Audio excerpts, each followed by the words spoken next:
to the 2015 Charles Neuhauser Memorial Lecture. This is, as you know, one of our two big lectures during the year here at the Fairbank Center. We have the Neuhauser in the fall and the Reischauer lectures in the spring. And these are particularly important moments for us because although we have a dizzying array, I think we can say, of different kinds of seminars and events all throughout the year, this lecture is one of the few events that we hold in which, to which we can expect almost everybody who is associated with the center and many others besides to come. The Neuhauser lecture is valuable both, of course, for the lecture itself, but also because it gives us a chance to get together as a group here in this room, where we will be treated to a talk in just a few minutes, and also afterwards outside. Not outside, but here in the concourse area, where we have a very nice reception prepared, and I warmly invite everybody to please join us at the conclusion of today's lecture outside for a drink of wine or some kind of refreshment and something to eat.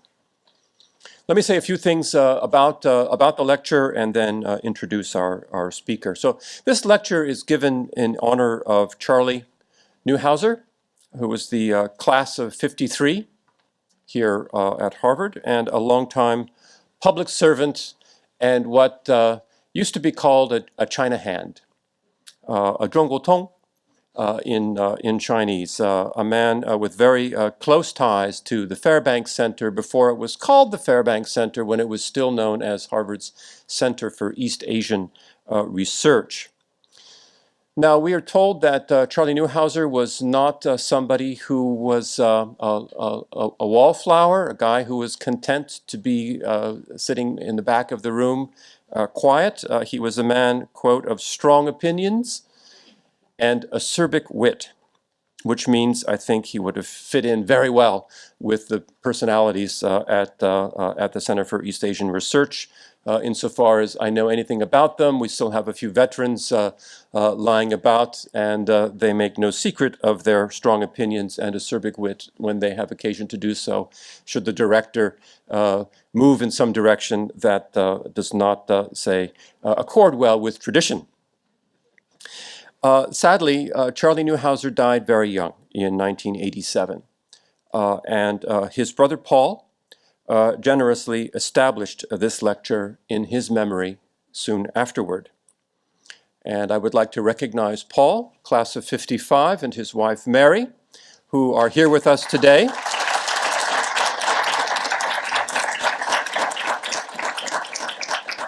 And their friends, who are regular visitors every fall. We are delighted to welcome them back to this continuing conversation on Chinese foreign policy that has sustained this lecture since it began in 1989. So that's the year that the Neuhauser lecture tradition began, and every year since then we invite a public intellectual to come to present some thoughts on Chinese politics, on Chinese foreign policy, or on China watching as a way of remembering the work that Charlie did, his personality, and the way in which he managed so well to bridge the world between academia on the one hand and public policy and public service on the other, and to connect China scholars with policymakers and members of the intelligence community.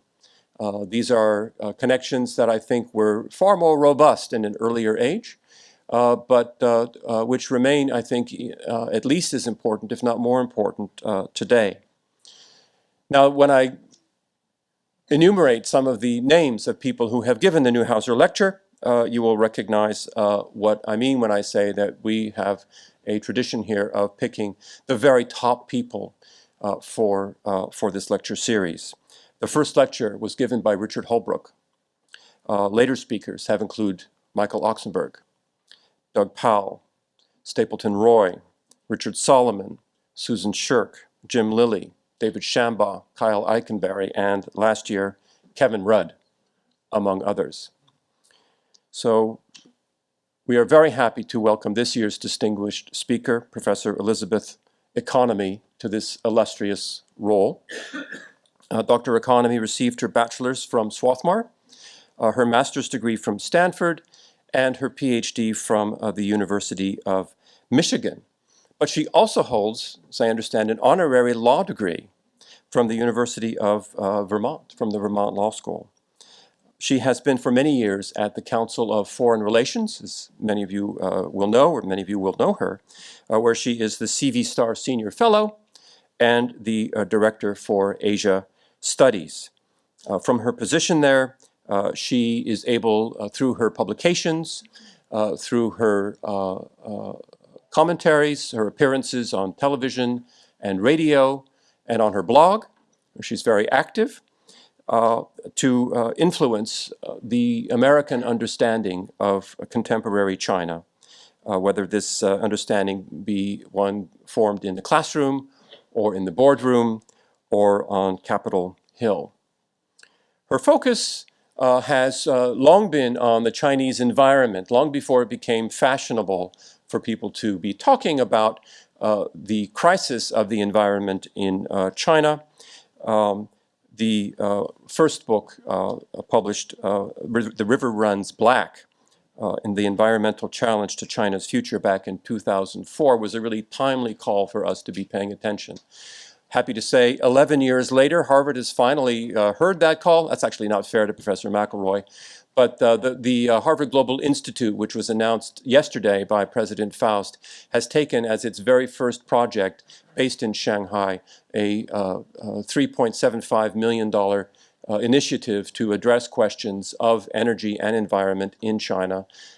That includes a team of scholars from Harvard and from Tsinghua and from other universities. So this clearly, I think, is an indication of the importance, I should say that the publication of this book indicates very early on how Professor Economy saw the importance of this issue and the ways in which it would really pan out to affect all of us.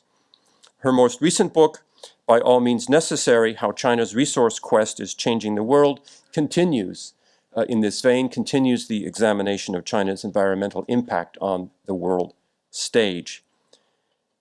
Now, with articles in journals such as Foreign Affairs, the Harvard Business Review, she's got a monthly column on the Chinese environment in Diplomat. She regularly writes for the New York Times, the Wall Street Journal. Her name is very familiar to all of us. She serves regularly as a consultant for U.S. government agencies, for companies and boards. She contributes on contemporary China, of course, to the Forbes syndicated blog, Asia Unbound.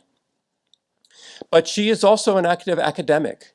And this is why I say she's the perfect person for the Neuhauser Lecture, because she really does combine this policy, wonk, hope you won't mind my applying that word, approach with an academic's understanding of the importance of nuance and getting those gray areas right. She's taught grad level courses at Columbia, at Hopkins, and at the University of Washington's Jackson School of International Studies. She really represents, as I say, this record shows the ideal that we like to picture as the embodiment here of the Neuhauser Lecture. And I would note that she is only the second woman, I'm ashamed to say, but I'm happy that she's here today, only the second woman ever to give the Neuhauser Lecture. So please join me in giving a very warm welcome to Professor Elizabeth Economy.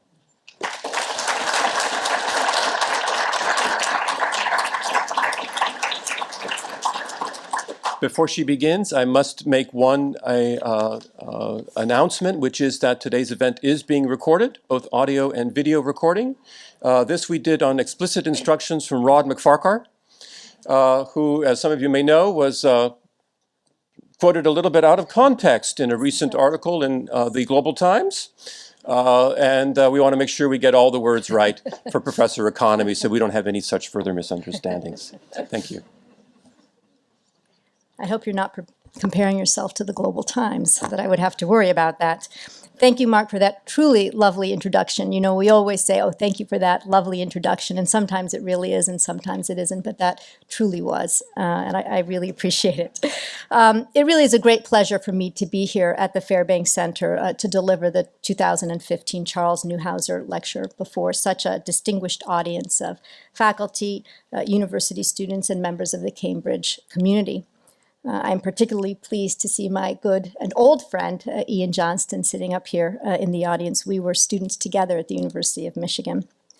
It is a particular honor also because I recognize, as Mark mentioned, that this lecture has been delivered by some of our nation's most distinguished China scholars and practitioners, including the two scholars who most inspired and encouraged me in my study of Chinese politics, Ken Lieberthal and Mike Oxenberg. I arrived at the University of Michigan for my PhD studies as a student of the Soviet Union. I'd studied in the Soviet Union and studied Russian during college. But together they persuaded me to undertake China as a second field of study and to devote myself to comparative communism, which of course now is a field like the Soviet Union itself that has moved from political science to history. The prescience was remarkable. When I entered the job market in 1993, there was not a Soviet or a Russia job available. And so I began my career teaching Chinese politics and foreign policy at the University of Washington as a fledgling China hand, and I've never looked back.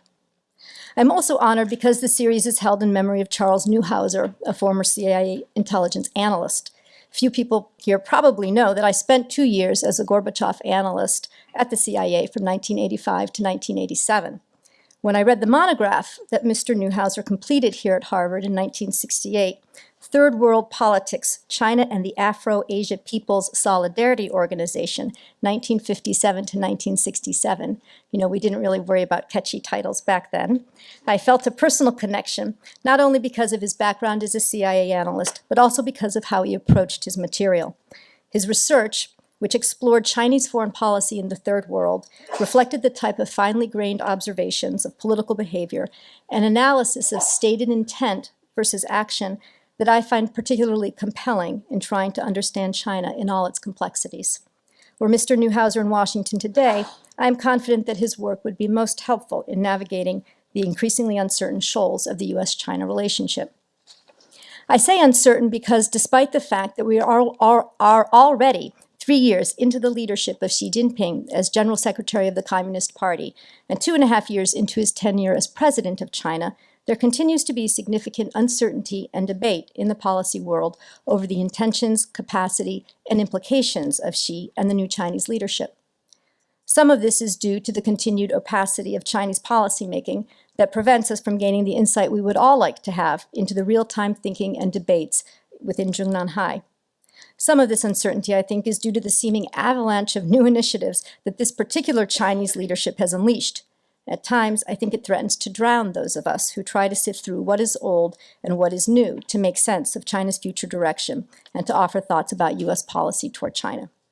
What, for example, are we to make of a Chinese leadership that advances the rule of law as a centerpiece of its political reform and then arrests over 100 lawyers and activists in just one weekend this past July?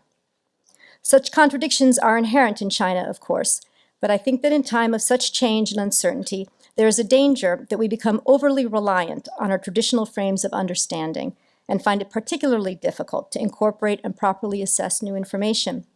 In some cases, we decide too early that nothing has changed. We have seen this or that policy before, and it failed. Why should this time be any different? Or the opposite may be true. We become overly excited and believe that everything is new, that this new Chinese leadership possesses special powers to push change through, and our entire paradigm of China must now shift. The pressure to rush to judgment, I think, is especially pronounced in the policy world, where predictability is at a premium. Bold predictions sell. Nuance and complicating factors, not so much. I was recently at a policy symposium on China, speaking with two scholars from different institutions, in which the title of one talk was, "When China Rules the World." The title of the second talk was, "Why China Will Not Surpass the United States." By the time it was my turn, I thought an appropriate title might be, "Can we bridge the gap between the United States and China? Who the heck knows?" So when I offered the title for my talk today, Rethinking China under Xi Jinping, I did so deliberately, with the idea of beginning a discussion. I have some ideas about how I see the contours of Chinese politics and foreign policy emerging under the new Chinese leadership, and some thoughts about what the United States ought to do. But I really do believe that we are at a time in our thinking about China when we have to keep our minds flexible, open to new information and perspectives, and continually question our own understandings of China and its future. So after I finish my remarks, I really do hope that you will offer me your own insights and ideas about what is happening in China and how we can advance our thinking about this fascinating, complex country. With that in mind, let me turn now to the question at hand. What is going on in China and what does it mean for the United States?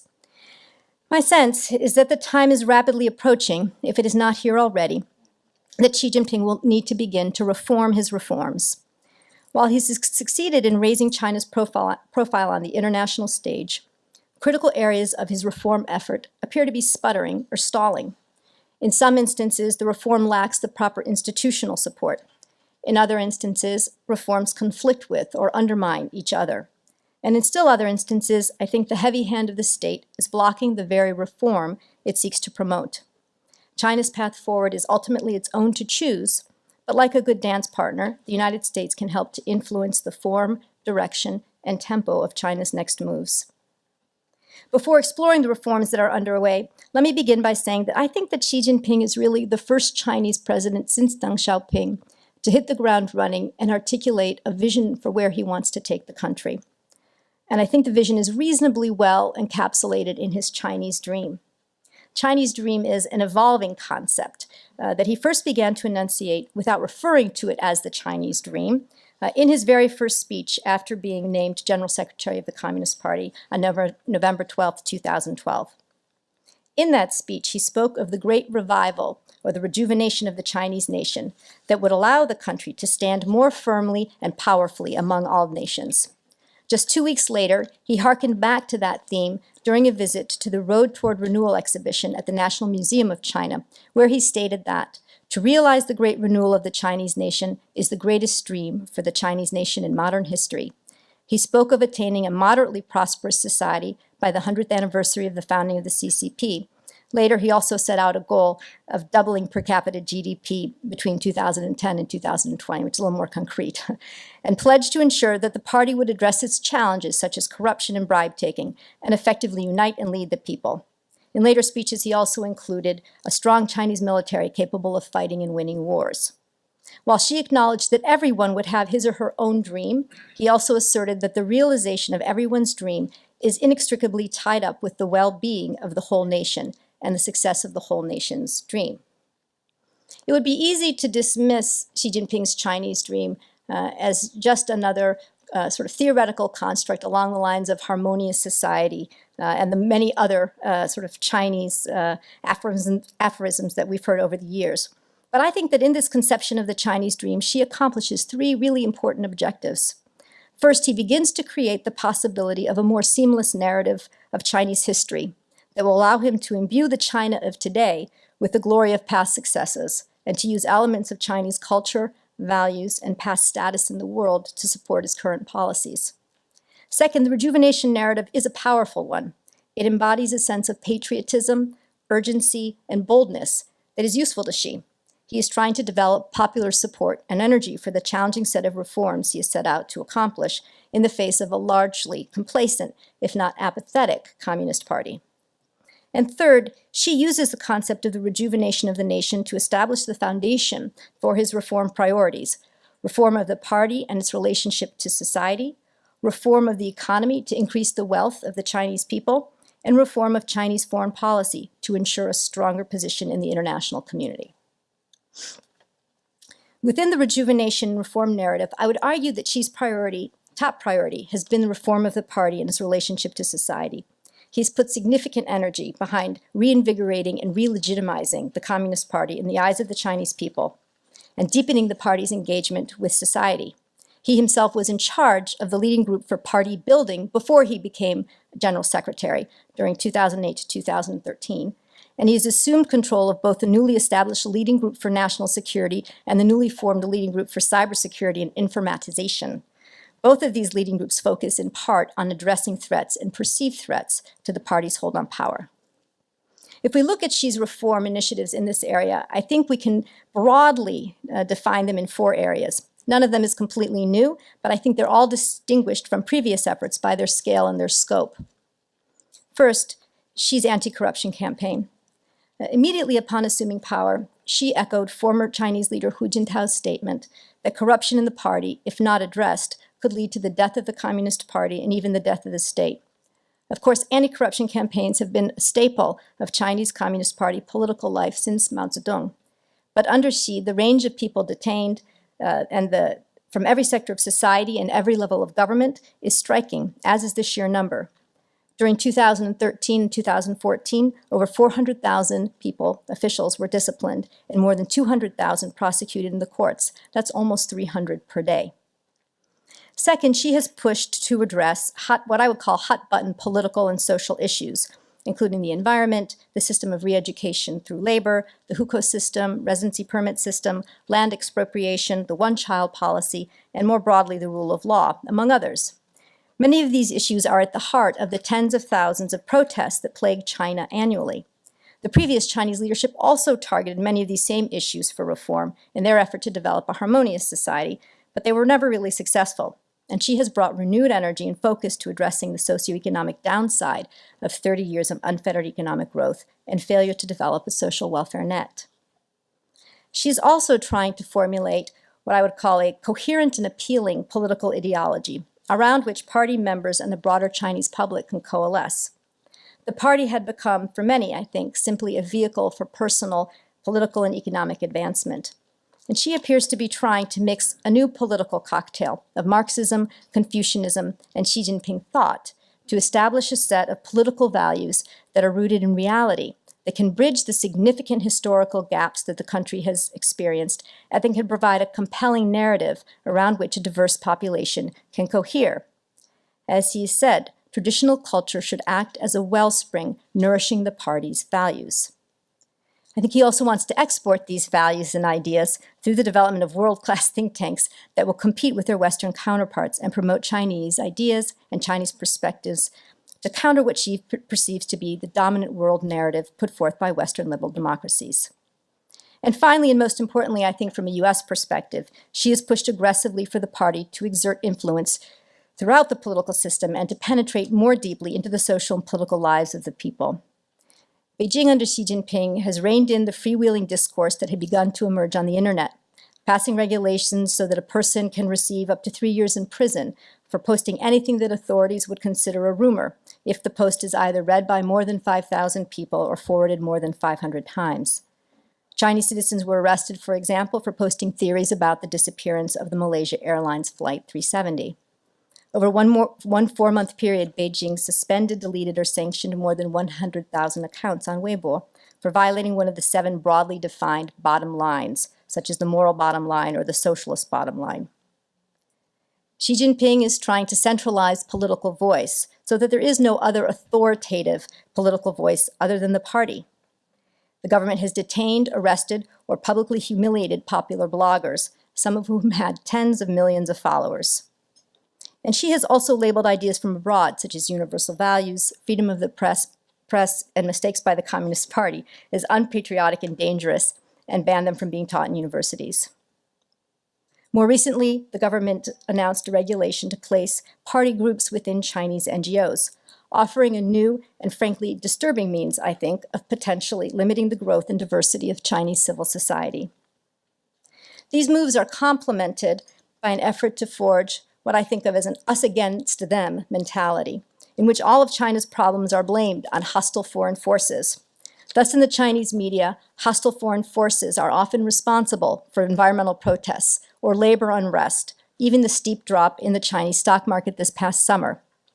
There have also been calls to develop a blacklist of foreign scholars who write critically of China to prevent their ideas from infecting their Chinese colleagues. And of course, there is the still pending but potentially highly damaging draft law on NGOs that would significantly complicate interactions between Chinese civil society and its counterparts throughout the international community. It is too early to determine definitively the relative success or failure of Xi's first set of reform efforts, but let me offer a few observations. Overall, rather than strengthening the legitimacy of the party, I think Xi has strengthened its coercive power. The anti-corruption campaign, while broadly popular over the past few years, has yet to move to the second stage of institutionalization that Xi has promised, leaving the campaign now open to criticism by Chinese scholars and lawyers, among others, that Xi is targeting his political enemies and that the campaign itself is corrupted by a lack of transparency and due process. There's also growing concern over the ability of the Chinese leadership to realize many of the reforms objectives that they have set out. Reform of the hukou system, for example, is struggling. Announced in July 2014, the hukou reform was eagerly anticipated. It would allow migrant workers to establish residency and receive benefits such as education and health care for their children in the cities in which they work. However, the reform is designed excluded cities such as Beijing, Shanghai, Chongqing, Guangzhou, which in fact house the largest number of migrants. Instead, the new regulations only permitted migrant workers to receive full urban residency benefits without restriction if they were to move to towns and cities of less than 500,000, where there are far fewer jobs and fewer opportunities. As geographer Cam Wing Chan has commented, given current restrictions in the policy, it will require 30 to 40 years to bring the migrant population to zero.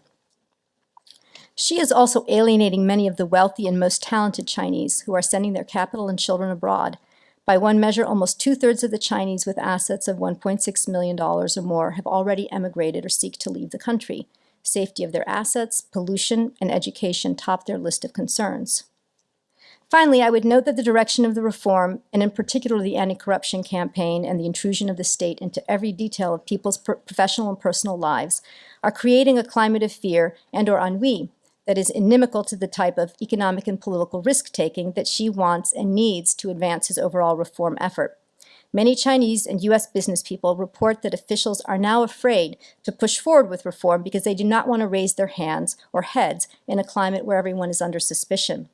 And I've heard from my colleagues and friends in China who are already facing serious limitations on their ability to speak and write freely that they now face additional constraints as the party regulates how many days they can travel abroad, the size of their offices, and the number of courses they can serve at a conference dinner.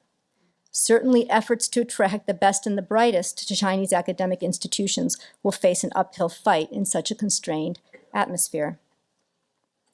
On the economic front, President Xi and the rest of the Chinese leadership generated enormous enthusiasm with the reform agenda that they set forth at the third plenum of the 18th Party Congress in November 2013. The agenda included 60 areas of reform and over 330 initiatives.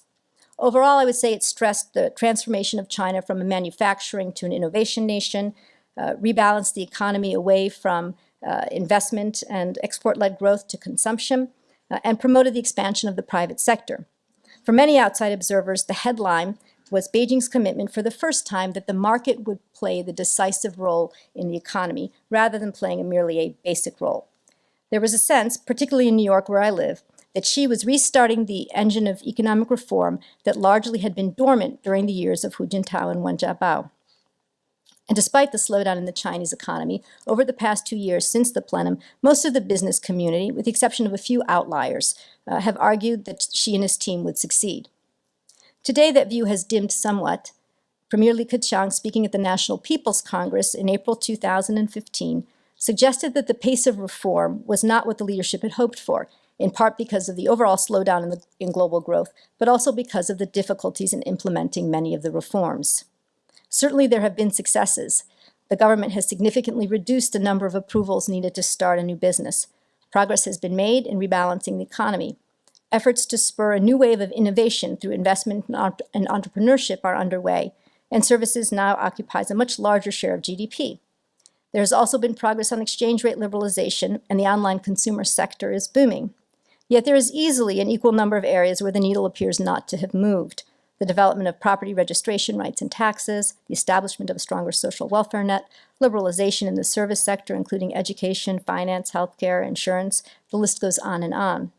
In fact, if you were to make a scorecard of the reforms, which many business associations in Europe and the United States have actually done, the list of successes would be far shorter than the list of what remains to be done. But whatever the scorecard, the more important issue is the uncertainty that now surrounds the future of the Chinese economy and Chinese economic reform efforts. The uncertainty is far greater than simply trying to guess the real GDP growth rate. Instead, the uncertainty surrounds much more fundamental issues of economic reform. First, despite Xi's assertion that the market would be the decisive force in the Chinese economy, evidence suggests otherwise.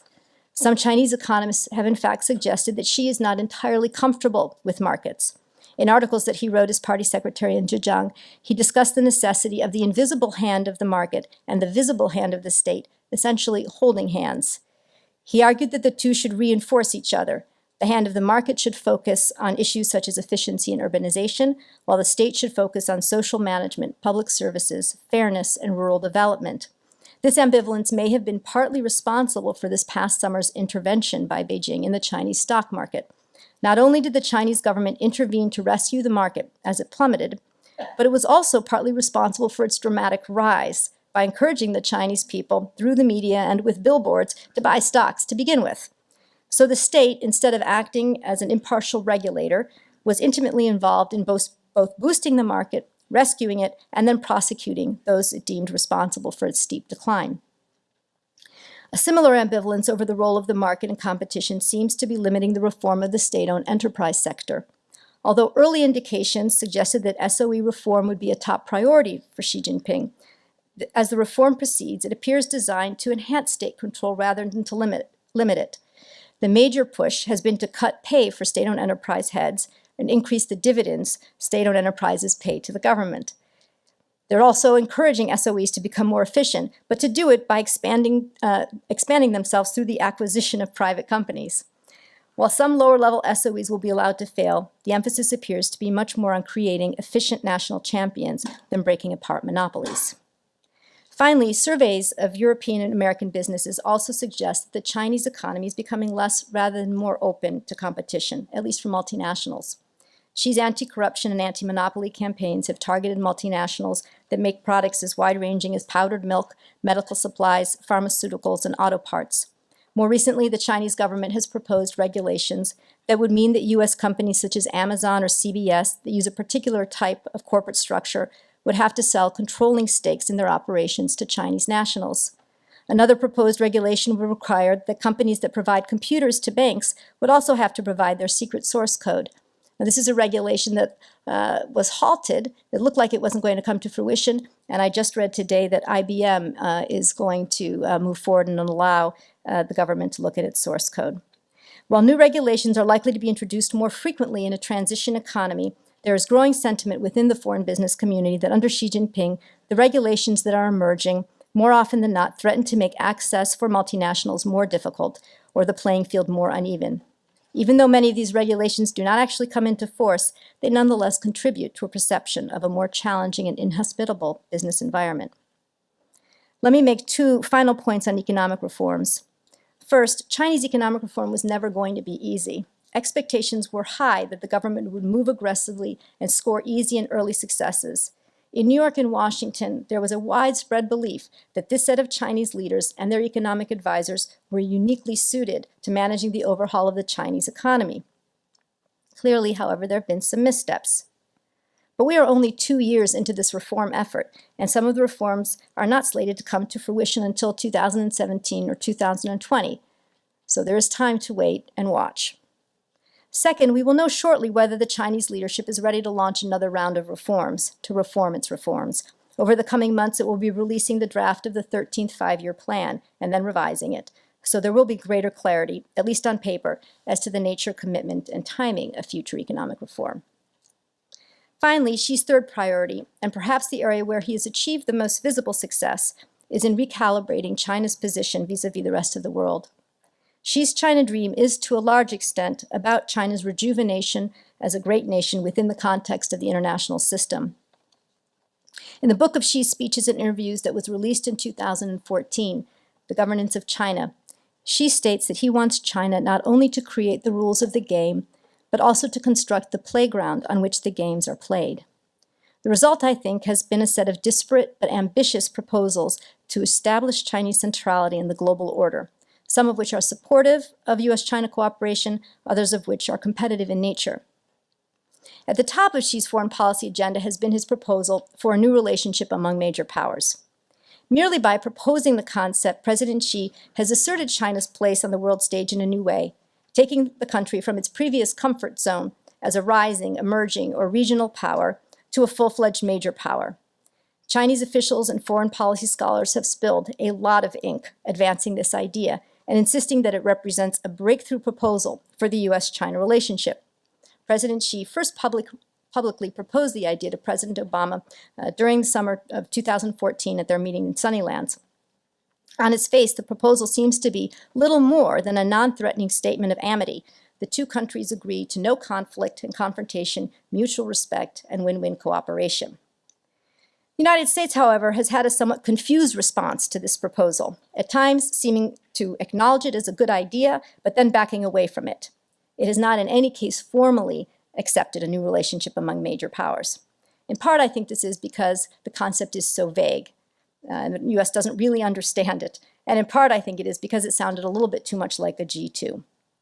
China, for its part, now also stresses the inclusion of Europe and Russia in its conception of a new relationship among major powers. But of course, that leaves out Japan, so that would make it more difficult for the United States as well. The United States and China, however, have not needed an overarching construct to advance their relationship. In a number of respects, China and the United States have begun to cooperate in important ways to advance the ball on global challenges.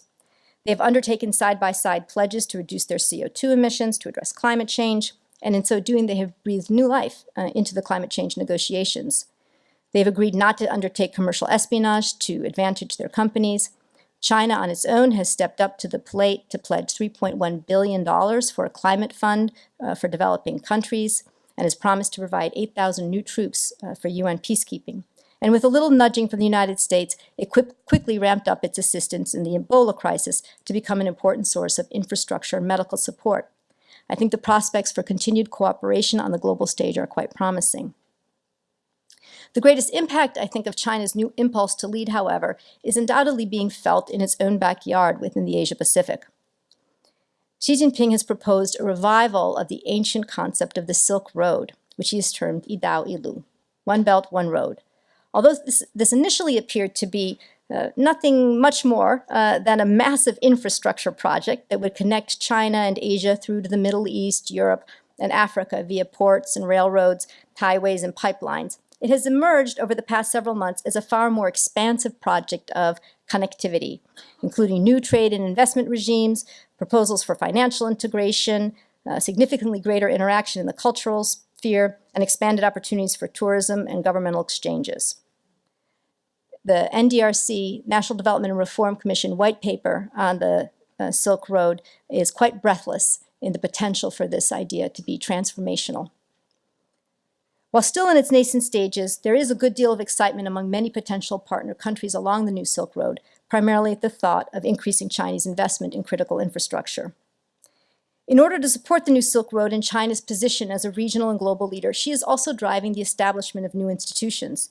He helped to create the new Development Bank along with the other BRICS, and founded the Asian Infrastructure Investment Bank, which, of course, the United States mistakenly opposed. China already hosts the Shanghai Cooperation Organization, the SCO, and is advancing the Regional Comprehensive Economic Partnership, which is a kind of alternative lower-end trade agreement to the Trans-Pacific Partnership. He has also proposed a new free trade area of the Asia-Pacific and has suggested that the region at some point embrace a new security architecture that would be for Asia for Asians, somehow seeming then to exclude the United States. While these initiatives have certainly raised China's profile, it is really the country's more assertive security posture in the Asia-Pacific that has drawn most of the attention of the region and the world.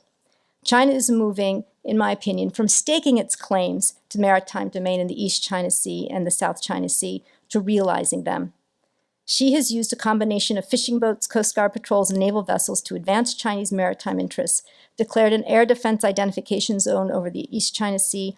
In May 2014, moved an oil rig into a disputed area in the South China Sea, and most recently, of course, has undertaken a massive reef reclamation project that is larger than all of the other reef reclamation projects pursued by all the other countries in the region put together. In many respects, this push on the security front is at odds with China's more cooperative approach to regional economic development and institution building, and undermines the goodwill that these other reform efforts earn Beijing. Chinese foreign policy analysts seem to be struggling to explain the rationale behind the more assertive posture. I did some research for a short piece that I wrote on this, and here are some of the ideas put forth by the Chinese analysts. First, the past is precedent. Other regions and states, such as Hong Kong and Dubai, have expanded their territory into maritime areas without complaint, not to mention Vietnam and the Philippines.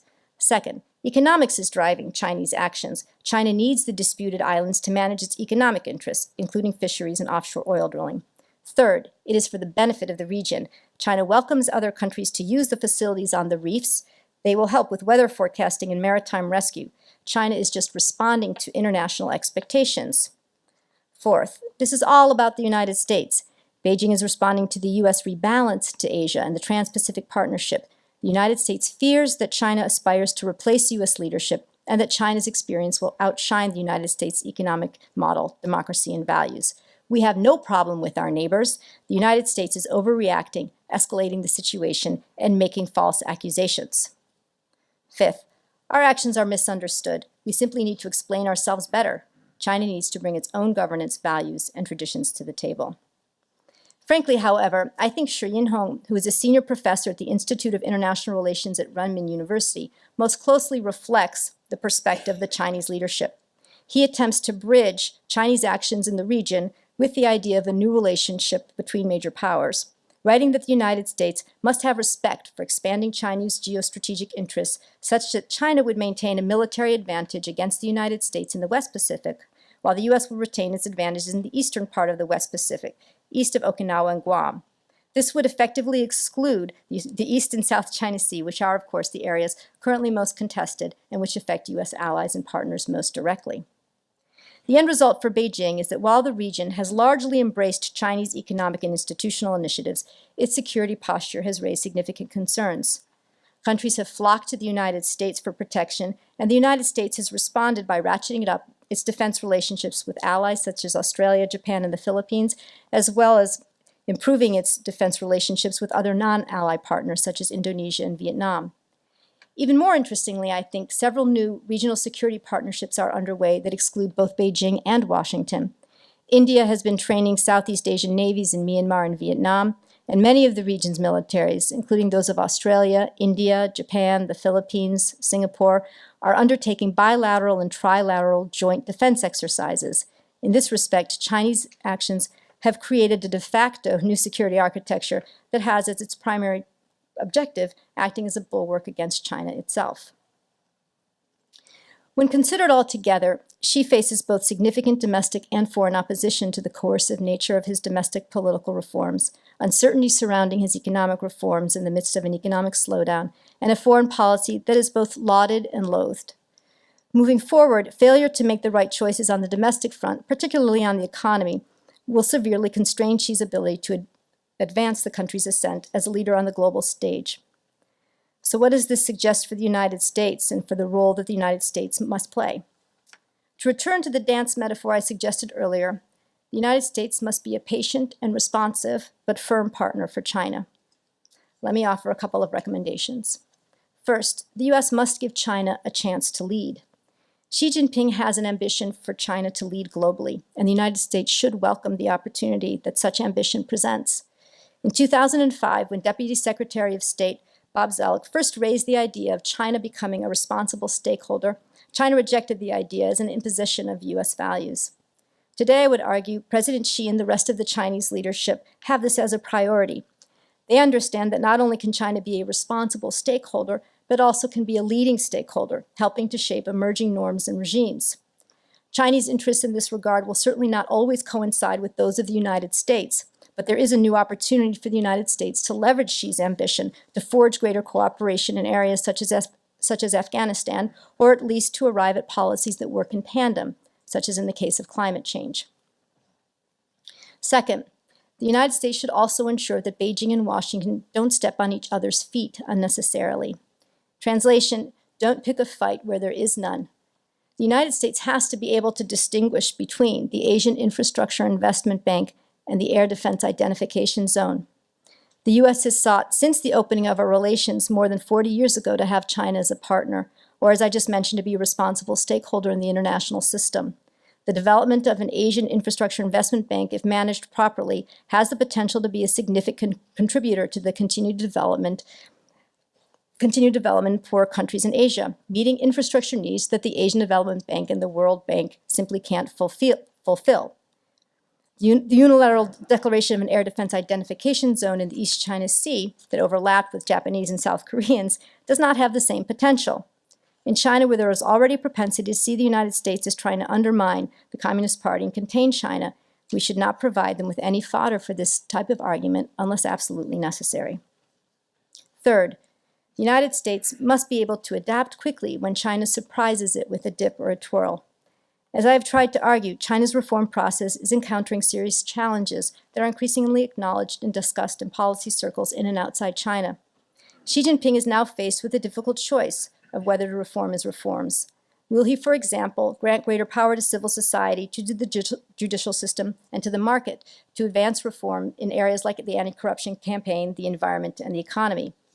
The United States has the opportunity, both through negative and positive reinforcement, to help shape China's choices.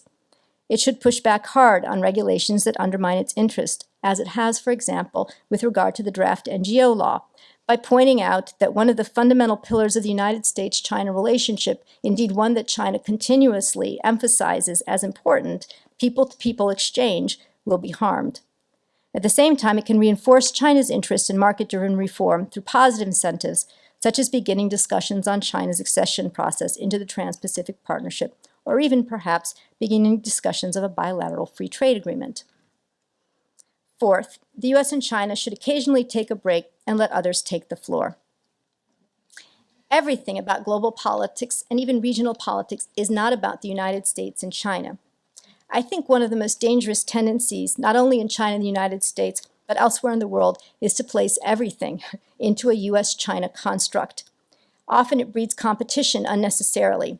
Every year, for example, the Pew Foundation pitches its report on global clean energy investment and development as a competition between the United States and China, advertising one year that China has surpassed the United States and the next that the U.S. has surpassed China.